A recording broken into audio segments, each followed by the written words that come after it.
Joining me now, Tim Wilson and Peter Khalil, a regular chat. I'm not the regular referee, you might call it, but we'll see how we go.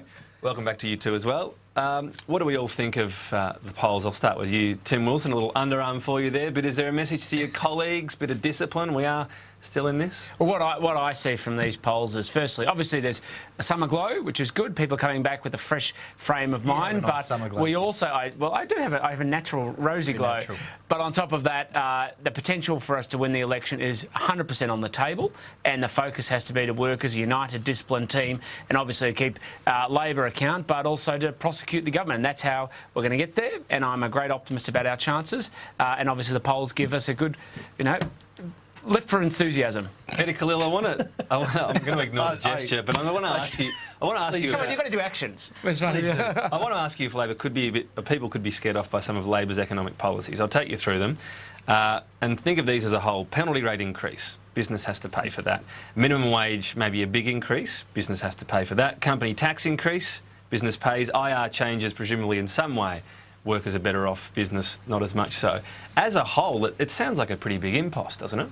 Well, look, Tom, I've got to say, first of all, it's protecting penalty rates. It's not increasing them. Secondly, we've actually supported... But it's increasing them from where they are now. It's restoring the Sunday penalty rate. That's an increase. And we've made a very strong case of the importance of penalty rates for people who are just making a living, just getting food on the table. That's really critical for them, for average Australians.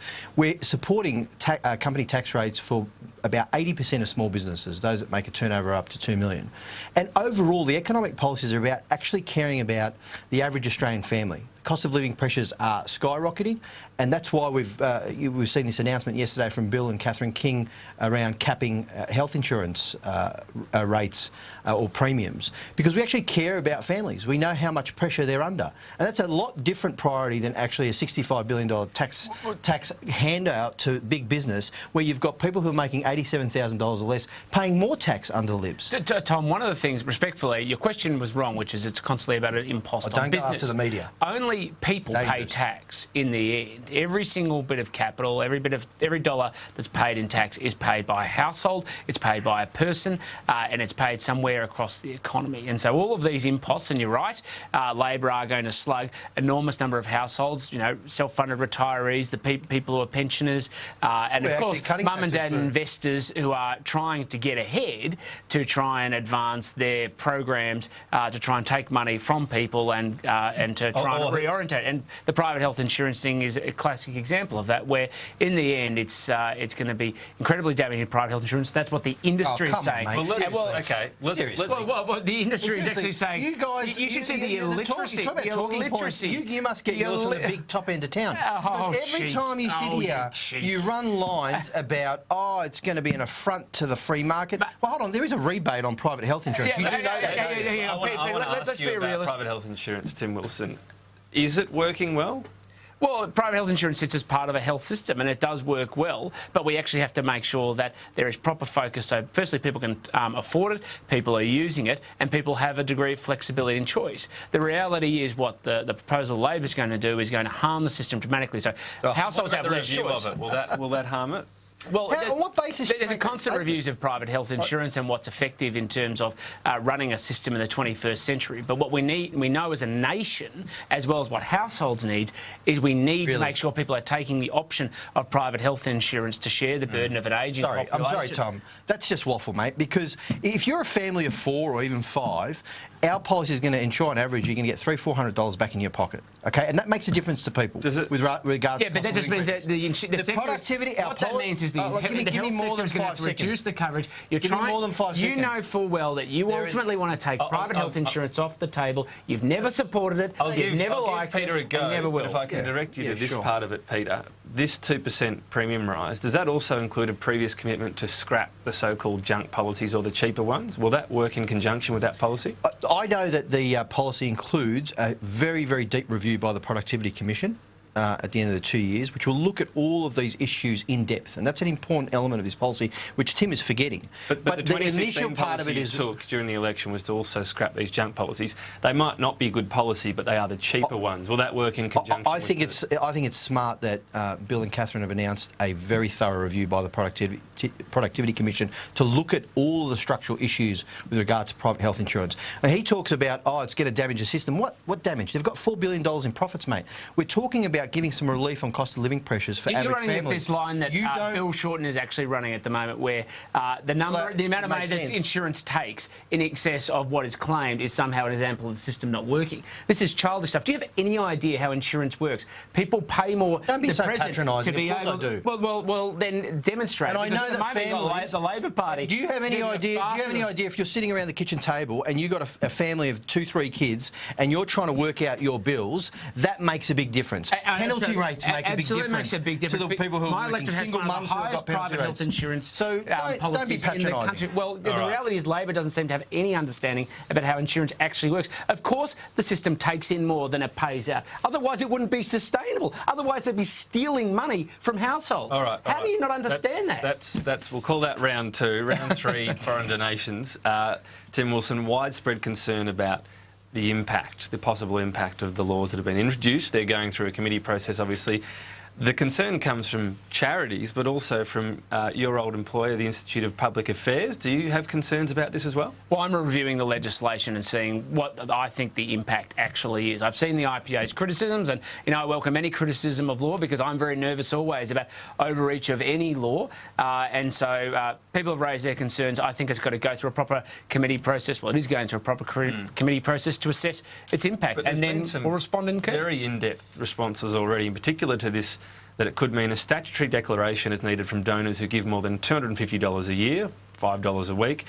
They have to be confirmed as an allowable donor and need to get something signed off by the Justice of the Peace to donate, for example, to a charity. Sounds like a red tape nightmare for you, doesn't it? Well, that's why the law is being reviewed by a committee to assess, is there a better way of doing this? But in the end, what we can't have is so-called charities turning up on election day and basically acting as partisan interests to help people like Peter Khalil get re-elected against his local Greens threat. Now, I know it's a sore topic because you are under threat from the Greens, just like you're going to lose the Batman by-election. But, you should actually be considering this because these are exactly the same agents that are making it harder for you to get re-elected, but also skewing the democratic process.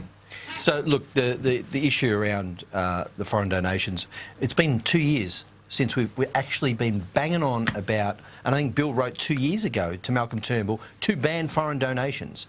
And it's taken, what, all this time for Malcolm Turnbull and your government to actually finally put a bill forward, and you still stuff it up. Because you're gonna actually, grab in the fishnet not just the sharks, but the dolphins and the tuna and everything else. You're actually going to damage the ability of charities to function and NGOs to function. Okay, so this is sloppy, Tim, and you know it's sloppy, and they can't even get that part right after 2 years. And we've been calling for a ban on foreign donations for all of this time, and Bill's written to Malcolm Turnbull on several occasions, actually seeking to have this happen, and it's been ignored. So I think it's a bit pathetic by the government at the moment. Can I just ask you, Tim Wilson, you mentioned the Greens and Batman. Is this the strategy you want to see from the Liberal Party from now on? Don't run a candidate and endanger people such as Peter Khalil. He'd love to. It's not my decision, but what we do know is we've got Albo out there talking up the fact the Labor Party is going to win the Batman by-election, where everyone I talk to behind the scenes is saying that Labor's going to lose the Batman by-election, which suggests perhaps that there's some incongruence between what the Labor Party is trying to do in this debate, and it seems like finally Albo's going to make his run. We all kind of knew it was happening, but it's fascinating to actually watch ridiculous. It play out. The only people, this is the arrogance of people on that side of politics in the government. The only people that actually make the decision about who wins the Batman by-election are the voters. And there'll be candidates who will be running and putting forward policies, and Jed Kearney is a fantastic candidate. She's got 20 years as a nurse serving and caring for people. She's been a union leader. She's got professional experience and leadership qualities, and she's going to be out there campaigning about what she can do for the people of Batman, and they make the decision. Are you expecting them to win? That's what democracy is all about. Are you expecting Jed to win? Like I'm going to be campaigning with Jed. So you expect Jed to win? Peter Khalil, I'm asking one final question. Bill Shorten, 4.5 years in the job. He's the third most popular Labor leader according to today's news poll. What'd you make of that? Well, you're very selective. You're cherry picking because he's also the most popular No, but when it that's comes to the all Labor voters. base. You've got to win the middle. The thing about the polls, mate, and I'll say this to Kieran every 2 weeks, and I'll say it to you, Tom, the only one that matters is the one on election day. And Tim will probably agree with me on that one. No, that's what the talking all points I'll say also on that is that Bill has a united team. We're working very, very effectively, and people in the media know this. They know what it was like here when the leadership battles were going on, you know, when Labor was last in government. This team now that we've got in Labor and the caucus is united. It's working well together to put policies forward to provide a alternative government. Kieran was right. It's impossible to control this, but gentlemen, lively debate as ever. Thank you for coming in, and welcome to the Political Year. Thank you, Tom. Cheers.